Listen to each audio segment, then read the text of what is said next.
Alors, si vous voulez savoir les dessous des cafés club conversation, en général je fume une clope avant et j'en fume une pendant. Je comptais bientôt arrêter de fumer et puis en fait vous me demandez souvent de faire des cafés club conversation, donc je me dis bah ça va pas être possible, tant pis. Coucou, bon, on se retrouve enfin pour un café club conversation. Ça fait longtemps que vous me le réclamez, c'est bon, il est là. Là, je filme aujourd'hui parce que je me suis dit que si je ne filmais pas aujourd'hui, alors qu'en plus je suis un petit peu maquillée et que j'ai un petit peu de temps, bah, je filmerai jamais. Clairement, ces derniers jours, j'avais l'impression, enfin même cette dernière semaine, ça va faire un mois que j'ai pas filmé. C'est pas que j'avais pas envie de filmer, mais j'avais l'impression que j'avais rien à dire et je sais pas comment expliquer, mais enfin si, je sais. En fait, vous voyez, bah, c'est toujours comme ça et c'est toujours le même problème et c'est toujours la même chose. Mais en fait, pour que, je sais pas, pour que j'ai envie de filmer des cafés club conversation par exemple, bah faut que j'ai pu filmer des vlogs. Pour que j'ai envie de tourner des vidéos YouTube, faut que je sois à la fac. Genre quand j'ai une autre activité, cette autre activité appelle l'autre activité en fait. Et là, j'avais pas spécialement envie et le fait est que j'ai envie de vous filmer plein de choses différentes. Et pourtant, je sais que c'est ce que vous préférez, je le vois. Hein. Vous préférez quand je suis assise sur mon tapis à côté de mon canapé et que je vous parle. Mais en fait, pour avoir envie de faire ça, voilà, j'ai envie de pouvoir tourner des vlogs, j'ai envie de pouvoir tourner des vidéos qui sortent de l'ordinaire, pouvoir faire d'autres choses. Et je ne peux pas faire tout ça. Et c'est pas que moi, c'est juste que bah, soit j'ai pas le temps.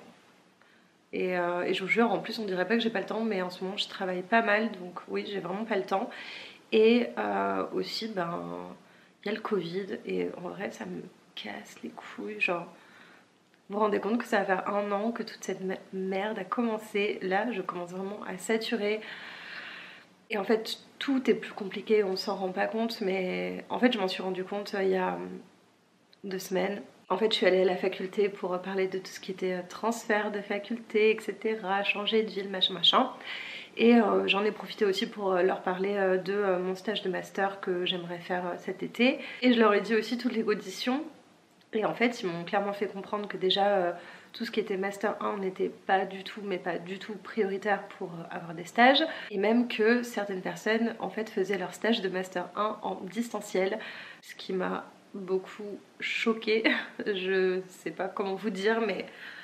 Enfin, ça s'appelle quand même stage d'initiation à la recherche ou un truc comme ça. Enfin, je sais pas exactement comment ça s'appelle, mais on est censé faire de la recherche. Enfin... Une personne qui a vraiment, réellement envie de faire ça, est-ce qu'elle va vraiment avoir envie de faire 2 mois en distanciel à son bureau, à faire de la bibliographie? Non, enfin je pense pas, ça me semble fou. Et aussi on m'a dit que c'était pas possible de faire un stage rémunéré, en tout cas que ça allait être très très très compliqué à trouver. Donc au début j'étais un petit peu là genre ok, ben je vais revoir mes objectifs à la baisse, je vais passer 2 mois sans être rémunérée, derrière un bureau. Et après, je me suis dit, bah non, en fait, soit je fais les choses comme je veux qu'elles soient, bah, soit je les fais pas. C'est pas grave si je valide pas mon Master 1 cette année, je le ferai dans l'année ou l'année prochaine, mais j'ai pas envie de faire un stage qui me plaît pas, encore moins en distanciel, euh, non. Et c'est là que je me suis rendu compte que vraiment le Covid, ça... Inconsciemment, en fait, ça nous donne envie de changer nos plans. On se dit, bah... Bon, bah c'est pas possible de faire comme ci, c'est pas possible de faire comme ça, mais il faudrait quand même que je le fasse, alors je vais plutôt faire ci, plutôt faire ça. Et en fait, j'ai pas envie, j'ai pas envie que cette situation sanitaire de merde fasse que je fasse des choses que je n'aurais jamais fait en temps normal ou que je n'aurais jamais accepté. Et non, j'accepte pas de faire un stage de recherche en distanciel pendant 2 mois, alors qu'en plus c'est en plein été, enfin non. Non, c'est mort, c'est hors de question. Je suis pas signée pour ça, je suis pas venue ici pour souffrir, ok? Non, mais je sais pas. Donc, ouais. Donc voilà, déjà, ça m'a un petit peu saoulée. Du coup, bon, j'ai une petite idée pour cet été, rien de concret. Enfin, c'est surtout au stade d'idée en fait. Mais comme tout, j'ai l'impression que tout est au stade d'idée et qu'il n'y a jamais rien qui se concrétise. Oh, ça m'énerve. Bon, voilà, je commence le café club conversation, je vais m'énerver. Mais c'est tout le temps ça, c'est insupportable. Donc ouais, je suis arrivée vraiment à un moment où j'ai besoin que les choses s'activent là.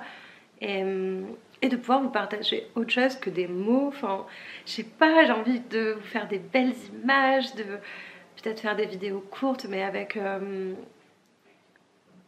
sais pas, une histoire. Enfin, j'ai tellement d'idées et à la fois, en fait, genre soit je peux pas les réaliser seule et j'ai besoin de gens, mais il y a personne pour m'aider et tout le monde s'en fout de ma chaîne YouTube et de mes idées de merde. Ce que je peux comprendre, mais bon, tout de même. Soit il y a tout ce qui est Covid, etc. Ou alors, pire, c'est que j'ai une idée et après, au bout de 10 minutes, je me dis ah, non, cette idée est vraiment trop de la merde. Je m'auto-fous des bâtons dans les roues. Mais ça, on en parlera dans la vidéo du syndrome de l'imposteur, qui d'ailleurs est prête depuis 10 000 ans, mais que je n'ai toujours pas filmé. Donc voilà. Donc comment vous dire, en fait, ouais, mais j'ai vraiment la motivation à zéro. Je suis spectatrice de ma vie et je suis dans l'attente de ma vie. Alors je sais même pas ce que j'attends. Est-ce que j'attends juste un déclic? Mais de toute façon, les déclics, c'est à moi de me les donner. Est-ce que j'attends que le monde réouvre? Je sais pas, mais ça me saoule. Enfin, le week-end dernier, je suis partie chez mes parents, j'ai commencé un petit vlog. Je me suis dit, oh, bah, c'est cool, ça va changer et tout. Et puis, arrivée chez mes parents, je me dis, mais qu'est-ce que je peux bien vous filmer? Enfin, je peux vous emmener nulle part. Enfin, je veux dire, je sors pas en plus. Enfin, je veux dire, mes parents sont vieux, donc évidemment que je vais pas prendre de risque de sortir et d'être contaminée pour. Enfin, voilà, moi personnellement, je m'en fiche, mais eux, je m'en fiche pas. Enfin, je sais pas, je suis trop à fleur de peau du coup. Genre par exemple, le vendredi soir, on a fêté mon anniversaire, bon avec un mois de retard, mais bon c'est pas grave. Donc il y avait ma soeur, il y avait François, il y avait Raph et il y avait un autre pote, Reynolds. Et d'un coup, alors je sais pas si c'est la fatigue, le vin, j'en sais rien, je me suis mise à pleurer, mais comme une merde, parce que tout le monde s'en foutait que les Pretty Reckless aient sorti un nouvel album. Ça ne va plus du tout.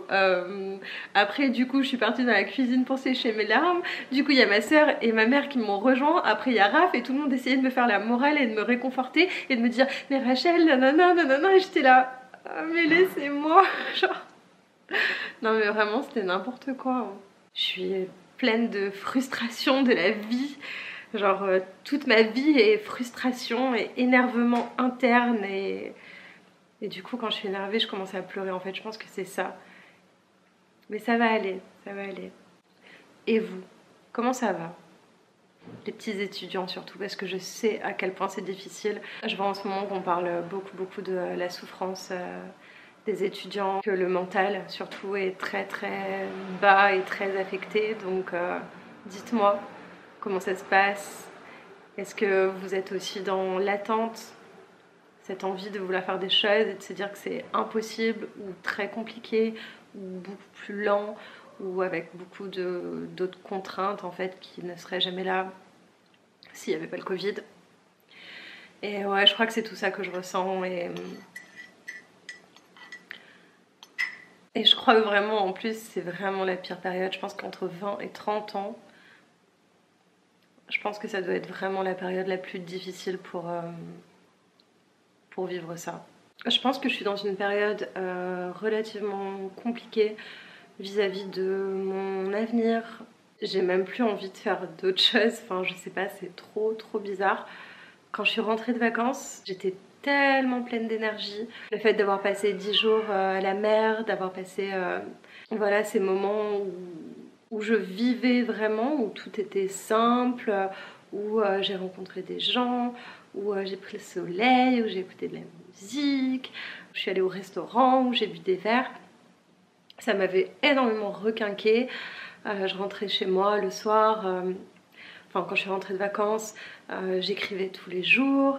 J'ai eu plein d'idées, de plein de choses, envie de faire plein de choses. Enfin vraiment j'étais reboostée à bloc. Et là, tout redescend. En fait là, depuis 2 semaines, le mois de février, c'est la pente descendante. Et j'ai envie de rien faire. J'ai juste envie là de me casser d'ici. Et en fait au début je m'étais fixé des sortes de deadlines au niveau de cette année 2021, aussi des choses à réaliser, peut-être même des études différentes à reprendre. Bon, ça on va en parler aussi après. Et j'ai même plus envie, enfin je sais pas, oh ça m'énerve. Mais bon, c'est comme ça. En fait, la dernière fois, J'étais avec Raph et un autre pote, Reynolds, et ils m'ont posé une question assez intéressante sur le fait de se tromper de voie, de filière, le fait de ne pas être dans la bonne voie professionnelle.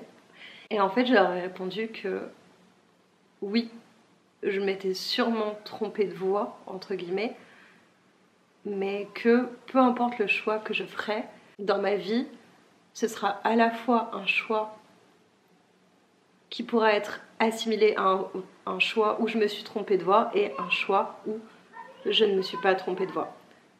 Je sais pas si j'ai été claire. En fait, la question c'était est-ce que tu penses que par exemple tu serais capable de reprendre des études à 30 ans ou faire autre chose et en fait, je leur ai dit oui, mais hyper naturellement, mais pas dans le sens où j'aime pas ce que je fais ou je suis pas heureuse, mais dans le sens où je pense que j'aurais toujours envie d'apprendre d'autres choses. En fait, je me dis, je peux pas m'être trompée de voie parce que j'aime ce que je fais. Donc, déjà, voilà. Mais en fait, j'aurais été épanouie dans plein d'autres choses. Désolée, on a été coupé. Qu'est-ce que je vous disais? En fait, je suis persuadée, mais sûre, mais genre 95%, que je ne ferai pas que des études de pharmacie. Je sais pas, dans ma tête, c'est pas possible. Genre, pourquoi je ferais qu'un seul truc? C'est nul. Et je sais qu'au bout d'un moment, en fait, ça va me saouler. Et souvent, quand on me demande où est-ce que tu te vois dans 5 ans ou dans 10 ans, ben, je me dis pas, genre, par exemple, la semaine, je fais ça, et le week-end, je fais ça. Les gens que je rencontre, ils ont leur métier, et même si c'est des métiers passion, hein, ils ont leur passion, leur métier, on va dire, et une autre activité qu'ils adorent le week-end. Bah, moi, je suis pas comme ça. J'ai des phases, et ça a toujours été comme ça dans ma vie. J'ai ma phase, je vais, je sais pas, vouloir beaucoup lire. Et ça va durer, je sais pas, 1 ou 2 semaines. Et après, je vais avoir ma phase où je vais beaucoup écrire. Après, je vais avoir ma phase où je vais vouloir étudier mes cours. Et je vais même me renseigner là-dessus, hein. Je vais aller voir plus loin, etc. Je vais vouloir apprendre des choses en parallèle. Après, je vais avoir ma phase où je vais vouloir acquérir une expérience professionnelle. Donc je sais pas, je vais distribuer plein de CV. Après je vais me dire non en fait ça me saoule. Enfin je sais pas. Après je vais avoir une phase où je sais pas, bah, j'ai envie d'inviter des amis, j'ai envie de sortir. Et puis après je vais avoir ma phase où je vais vouloir tourner des vidéos YouTube, où je vais vouloir refaire la déco de mon salon. Enfin en fait je suis tout le temps comme ça et je vois ma vie par phase. Et j'imagine par exemple que en fait ma vie plus tard ce serait la même chose. Par exemple avoir un travail où pendant 2-3 jours j'ai un job en rapport avec mes études de pharmacie, mais après 2 autres jours, je sais pas, imaginons j'ai monté une société de chaussures véganes, je n'en sais rien, voilà, et je m'occupe de ça, et puis le samedi je sais pas, je fais du théâtre, je fais du ski nautique. Bon, en vrai, j'en sais rien, je vous dis ça comme ça, mais c'est vraiment comme ça que j'imagine ma vie et pas avoir un truc fixe. Et si à 35-40 ans, j'ai envie de reprendre des études parce que j'ai envie de mettre en parenthèse mon activité professionnelle depuis que j'aurais eu depuis 5 ans et de faire autre chose et que je sais pas, je refais des études de naturopathie, de psycho, je vous dis ça parce que c'est des trucs qui m'intéressent aussi, et que après, je sais pas, je travaille là-dedans pendant 3-4 ans et qu'après ça me ressoule et que je sais pas, je veux faire du design, ben en fait je le ferai. Et je sais que ça paraît pas concevable pour plein de gens parce qu'il y a un aspect financier derrière, et ça je le conçois totalement, et je pense que c'est aussi ça qui me bloquera aussi sûrement dans ma vie. Enfin j'imagine que ça peut être vraiment le seul frein. Ouais, je pense que ce sera l'aspect financier parce qu'en général il y a plein de gens qui disent que c'est par exemple la vie de famille, les enfants. Bon, moi j'en veux pas spécialement, mais en fait c'est pas vrai. Genre vos enfants vous empêcheront jamais de reprendre des études. C'est juste que par contre vos enfants vous coûtent cher et on peut pas tout plaquer du jour au lendemain. Donc en fait c'est toujours une question d'argent, je pense, hein. Dites-moi si je me trompe dans les commentaires en me donnant des contre-exemples, mais je pense vraiment que la raison principale pour laquelle voilà, on change pas de job, on se diversifie pas autant. Je pense que c'est vraiment majoritairement une question financière. Donc c'est pour ça qu'il va falloir investir pour l'avenir et pour avoir une relative liberté financière pour pouvoir faire des choses que j'aime. Je pense qu'il n'y a que par ce moyen-là d'avoir un salaire relativement conséquent, ou pas salaire, hein, enfin des revenus assez conséquents pour permettre d'avoir une vie où l'on fait que des choses que l'on aime et où l'on s'épanouit. Parce que au moment où l'argent ne devient plus un frein, toutes les choses qu'on n'aime plus, on peut les déléguer et on peut les mettre de côté. Et c'est à ce moment-là, je pense qu'on voit vraiment ce qu'on aime. Donc voilà, je pense que ça va être le but de ces prochaines années en fait. Donc voilà, c'était une question très intéressante. Où est-ce que je me vois dans 5 ans ou comment j'imagine ma vie?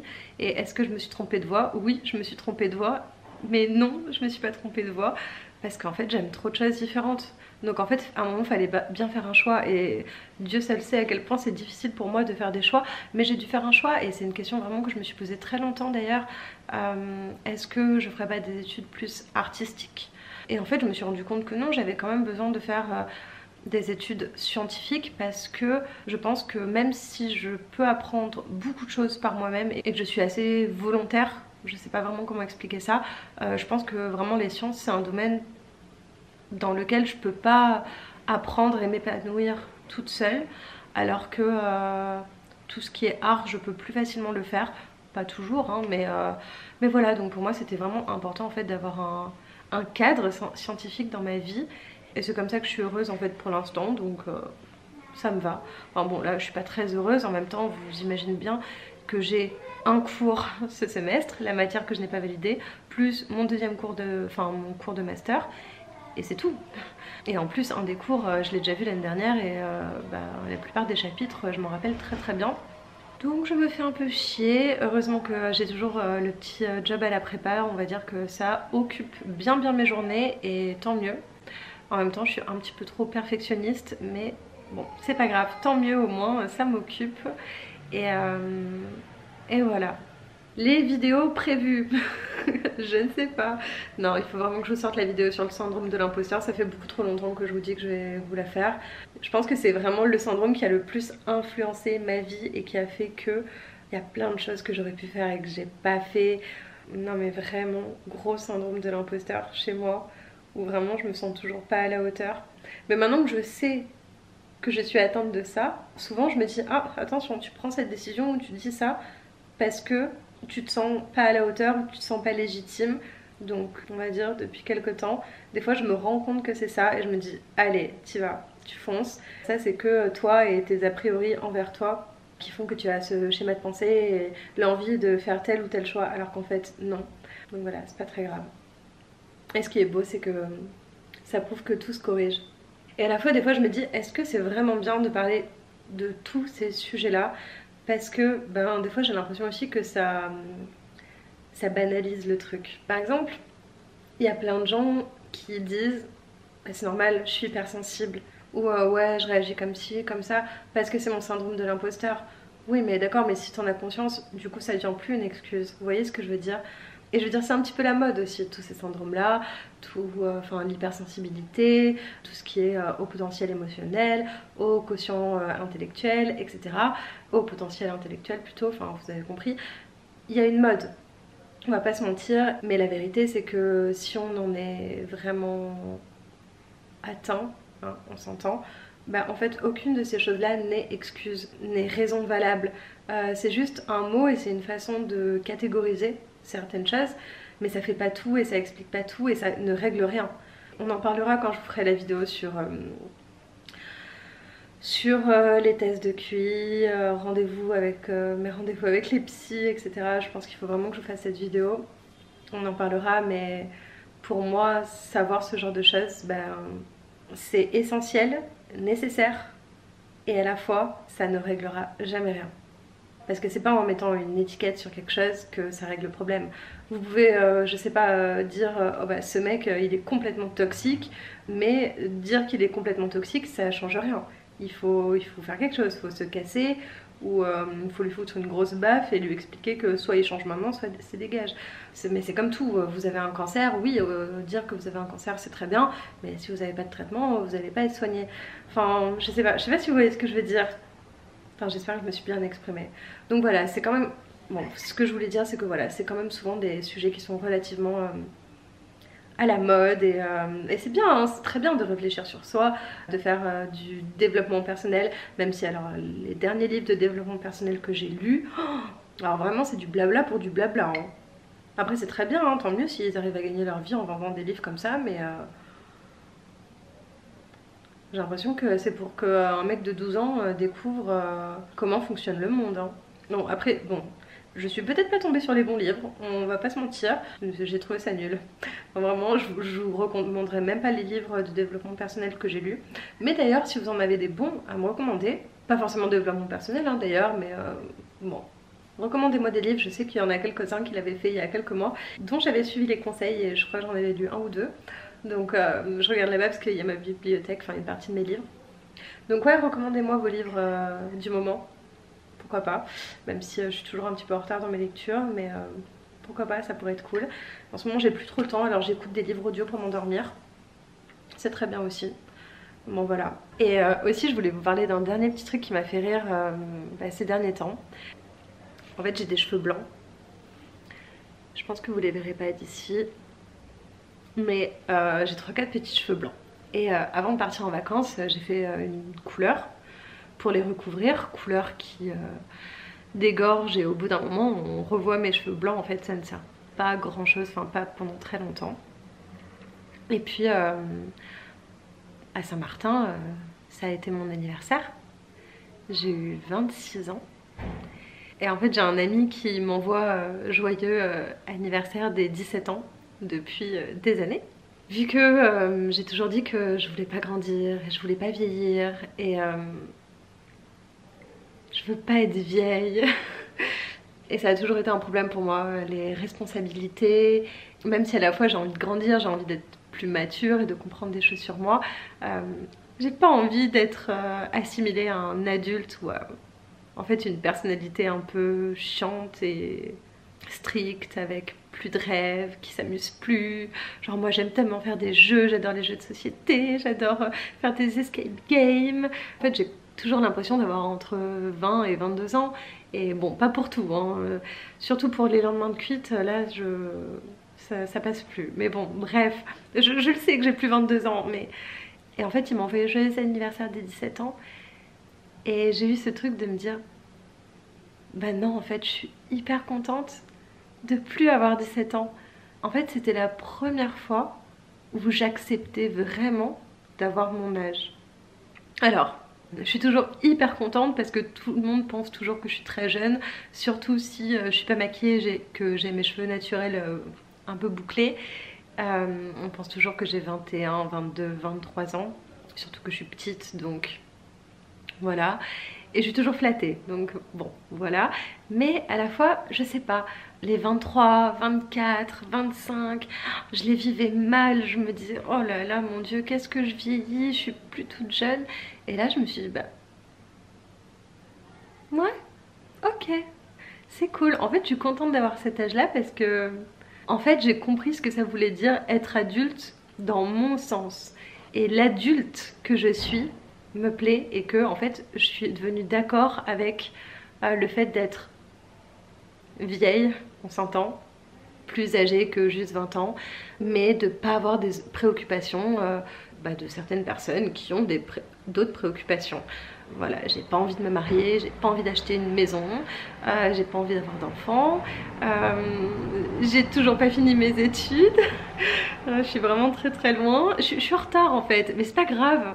En fait j'accepte que j'aime pas le même développement spatio-temporel que la plupart des gens.